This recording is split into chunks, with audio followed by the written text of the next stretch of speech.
শাড়ি পৃথিবীর সবচেয়ে যৌনাবেদনপূর্ণ অথবা শালীন পোশাক। শুধু শালীন নয়, রুচিসম্মত, সুস্মিত ও কারুকার্যময় পোশাক।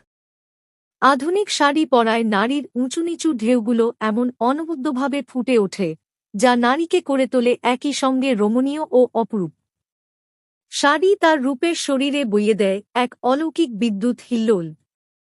পৃথিবীর কোনো কোনো এলাকার নারী শরীরেই কেবল শাড়িতে এ অলিক রূপ ফুটে ওঠে, বিশেষ করে ভারতীয় উপমহাদেশের প্রিয়দর্শিনী সুকুমারী তন্বীদের দেহবল্লরীতে, সে বাংলা, পাঞ্জাব বা উত্তর ভারতের যেখানকারই হোক।